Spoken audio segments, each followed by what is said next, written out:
Welcome back to Nick Lenz's Doctor Who Reviews, episode 19. We're going back to the second Doctor for this one. This is Seeds of Death. This actually is, believe it or not, the third to last story to feature Patrick Troughton as the Doctor. Yep. Yeah, this actually is a return to the Ice Warriors. Yep. And has, of course, Zoe encountering the Ice Warriors. It's interesting, though, the fact that Zoe encountered the Cybermen not long before this. And now she's encountering the Ice Warriors. It's also strange, though, she never encountered the Daleks. I mean, you encountered the Ice Warriors, okay. The Cybermen, cool. But not the Daleks. Well, there was a reason for that, because they weren't on TV at this point. The last time they appeared was Evil Daleks. Now, unlike the last time, where we're set in this future, this one was set in the late 21st century. Okay, not bad. So the thing starts off. Now, the Doctor and his companion don't show up until 8 minutes into the story. Yes, 8 minutes. So, thing starts off with basically like, we introduce this thing called the T-Mat. It's basically a transporter. That's literally what this damn thing is. Yes, they literally ripped this whole idea of having a transporter from Star Trek. Well, that's definitely indeed true due to the fact this came out from January 25th to March 1st of 1969. They do bring up in the story about the first guy in space, which is a Russian. That was indeed true.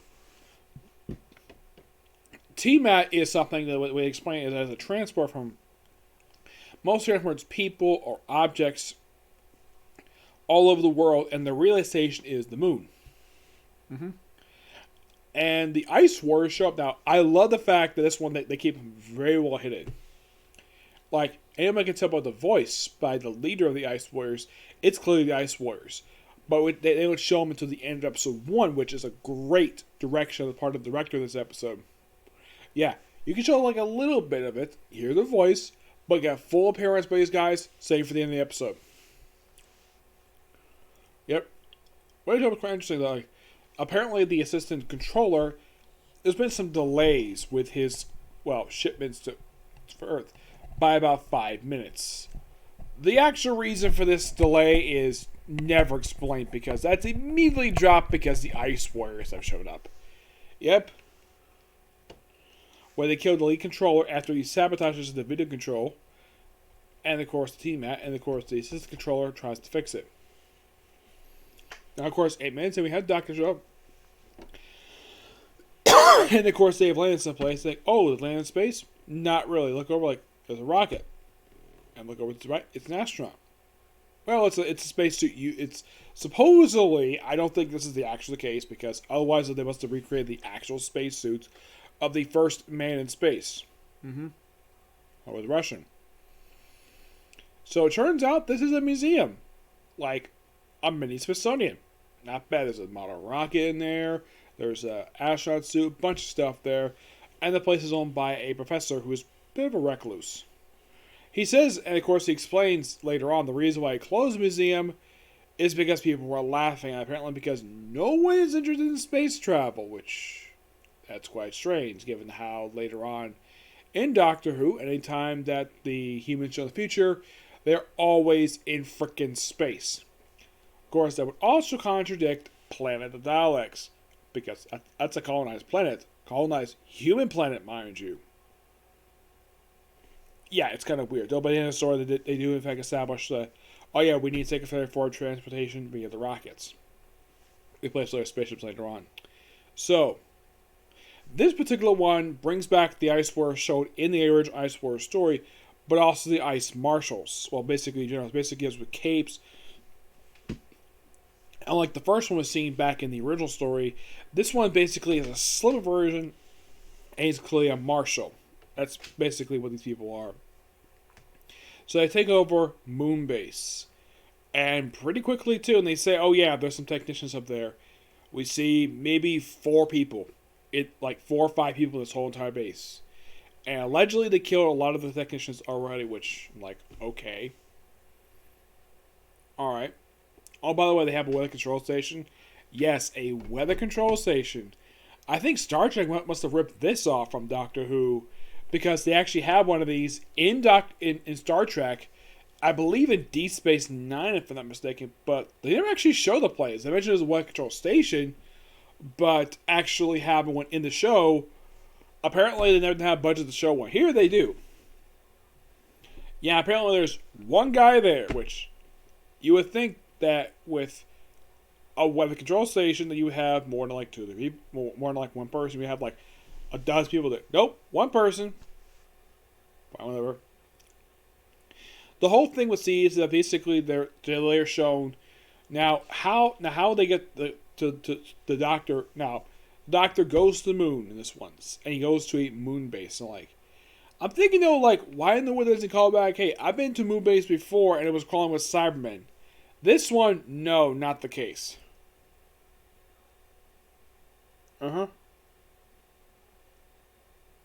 Yeah, clearly not the case. This one. Yeah, either the writer probably didn't know about the fact he's actually been to a moon base, or the Doctor's just bring it up. So how does he get to the moon? A rocket, even though they've been discontinued. It turns out the vessel they met actually built one, but it's missing some parts, and he basically had no confidence in it because of the way people laughed at him for it. And he says he has been to space, and it's implied he invented the rockets, which that doesn't make any sense. Saying that he came up with the rockets. Are you saying this guy's over 100 years old? They clearly don't say how old he is. Yeah, I think it's quite strange the guy claims he invented the rockets, even though the rockets were conceived back in the 50s. That's a bit hokey when it comes to that. A lot of the science that was somewhat pretty accurate, which I gotta say that's actually pretty good for this show, because very rarely it actually is, because at least we have some kind of global catastrophe going on like it was with the last one. This one, like these senators basically are not exactly get the stuff they wanted, so they whine and complain they're basically 5 minutes late. Oh yeah, and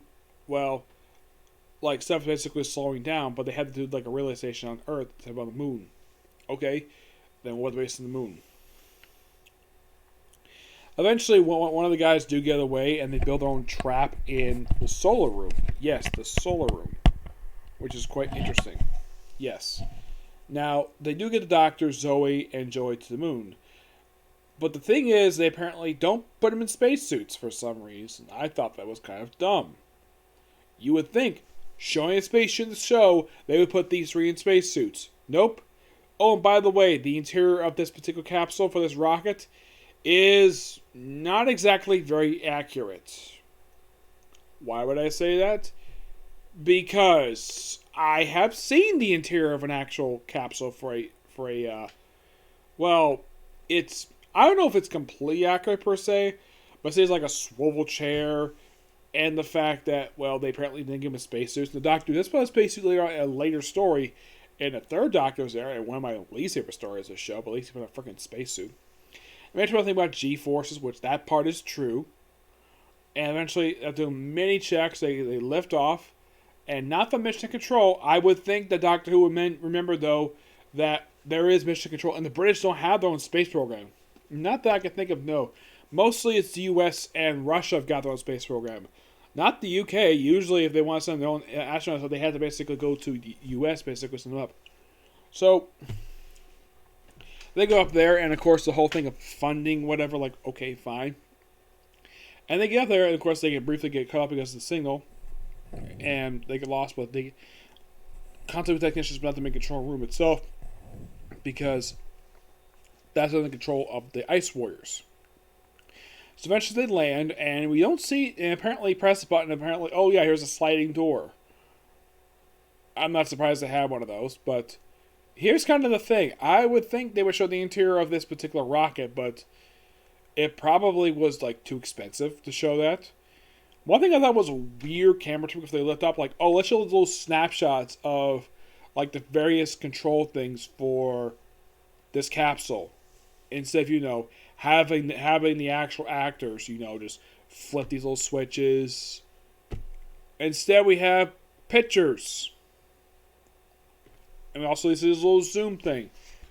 I have no idea why the heck they did this for. I thought This I thought was really kind of silly to do this. Like, what's wrong with showing them basically just flipping controls? It's not difficult to shoot this damn thing to do that, but nope.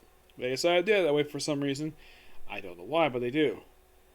So get to the moon, and Doctor has got the map, but he goes checking things out. But he basically ends up with, well, runs to the Ice Warriors. Well, because a couple of them actually do escape. One gets killed, the other one basically runs away. That guy runs to a solar generator room. Lenz basically, thanks to using a special trap, he's able to successfully take out about 3 Ice Warriors. Mm-hmm. Oh yeah, they say apparently this place is crawling with Ice Warriors. And later on, they show the Grand Marshal, which, okay, he looks like the regular Marshal that's there. Except he's got white helmet with, like, little spots. And that apparently is the Grand Marshal. Okay. Fine. Oh, yeah, and he apparently says you went to a spaceship. Okay. Now, like I mentioned in the last video, it is not known exactly what the exterior of the Ice Warrior spaceships look like. Because it's never been shown. Not at all. Nope, never has been. Yeah. They do have the command. They think he's a traitor, but he really isn't.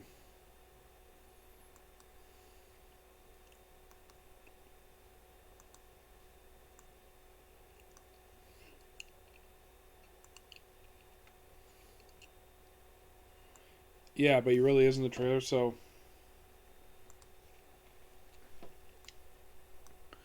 He does find some effort. Now, one thing I do enjoy about this particular story is the fact that, well, everybody gets something to do. And I do mean everybody.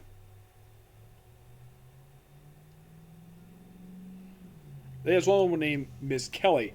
I thought it was the last name. Looking up the credits, like, oh, her first name is Gaia. Okay. Like, I've never heard of one, basically. Her last name was Kelly, but okay. Oh, the whole time she referred to as Miss Kelly. Alright, whatever. I gotta say, for back then, this woman was actually a pretty lovely woman. Oh, yeah, and they also wrote some sexism in here. I'm like, why? Doesn't make any sense.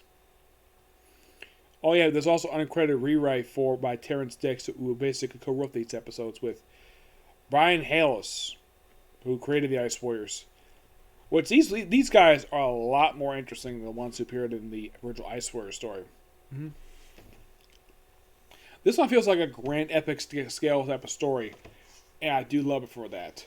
Mm-hmm. Oh, and when they send the seeds to Earth to form this foam, which, oh, and how they take out this foam, like, for these little pods to explode. Water. Yes. Bring out the water guns. Let's spray with hoses. Spray down these foam. Which they call a fungus, even though clearly anybody can see it's a freaking foam. Heck, the Doctor is even covered with this stuff later on. We're trying to get to the weather repair station. Oh, by the way, they actually sent an Ice Warrior to Earth. One person. Yeah, and what they use as Ice Warrior to do? Well, after they got some guards with his little gun, which, by the way, in New Who, they changed it where, in this one, they shock and somehow they die. In New Who, whenever an Ice Warrior kills somebody, they turn them into a freaking ball. Yeah, apparently they use this thing to squeeze these people to a ball and toss to a side, like it's a freaking basketball. And this apparently kills people. Mostly put the people who die in this one, basically like minor people, like some unnamed security guys. And there's one or two named characters killed in this one. I would say of the moon technicians, almost all of them are killed, except for like one person. But generally every one of them survive. Heck, Kelly herself basically does a good amount in this one. And she's basically kind of like the person in charge of the project, but her boss is basically a commander. There's also Sir James, which he's kind of like the commander's boss, so he reports to. Now, I should point out something basically where you have a project like this and it's headed by someone who's a knight. Typical UK standard practice. This is typically standard for them. One thing I was not really a big fan of. Now, I don't mind how Kelly, her outfit looked. Her outfit looked great. Her outfit was fantastic. I was not really a big fan of the outfit the guys were wearing. Oh my gosh, they look like freaking spandex. Like, oh, let's basically rip off the original series style shirts. Just make them all white with like low straps on them, make him so thin. At least the vest puts on a freaking vest. But I would say that the best dressed person here is Kelly. She's the one who has the best looking outfit. I mean, your outfit is simply just leather, and it's basically almost like a full jumpsuit. She's at least that one looks really good on her. Heck, they even have her head in a ponytail, her hair in a ponytail with a cone. Yes, almost like a cone, basically holding her hair in place, which I thought was a really interesting look for her. And from look of it, it seems like the actress who's playing her. My brother's over here. Anyways, so eventually, of course, the Ice Warriors are eventually taken out. Thanks to, of course, turn up the heat. Kills a good number of them. The leader himself is killed by one of his own guys while having the doctor turn one of his men on him. This other guy is taken out by basically, I think, like turn the heat. Yep. And everybody slips out, and it was like, oh yeah, put up the little coats and hide. And of course, like Man in the Moon, I thought that was kind of funny. And they all slip out. At least they show them actually leaving this time. Unlike in the case of the other one, like, oh, they just apparently left off screen, like, poof, they're off in TARDIS. At least they show TARDIS leaving, which is quite nice. Yep. Great story. I give this one roughly a 9 out of 10. Really good Doctor Who story. And, of course, can't wait for next one when I get it, okay? So, until this next video, which will be Shaman King, okay? See this video. Bye.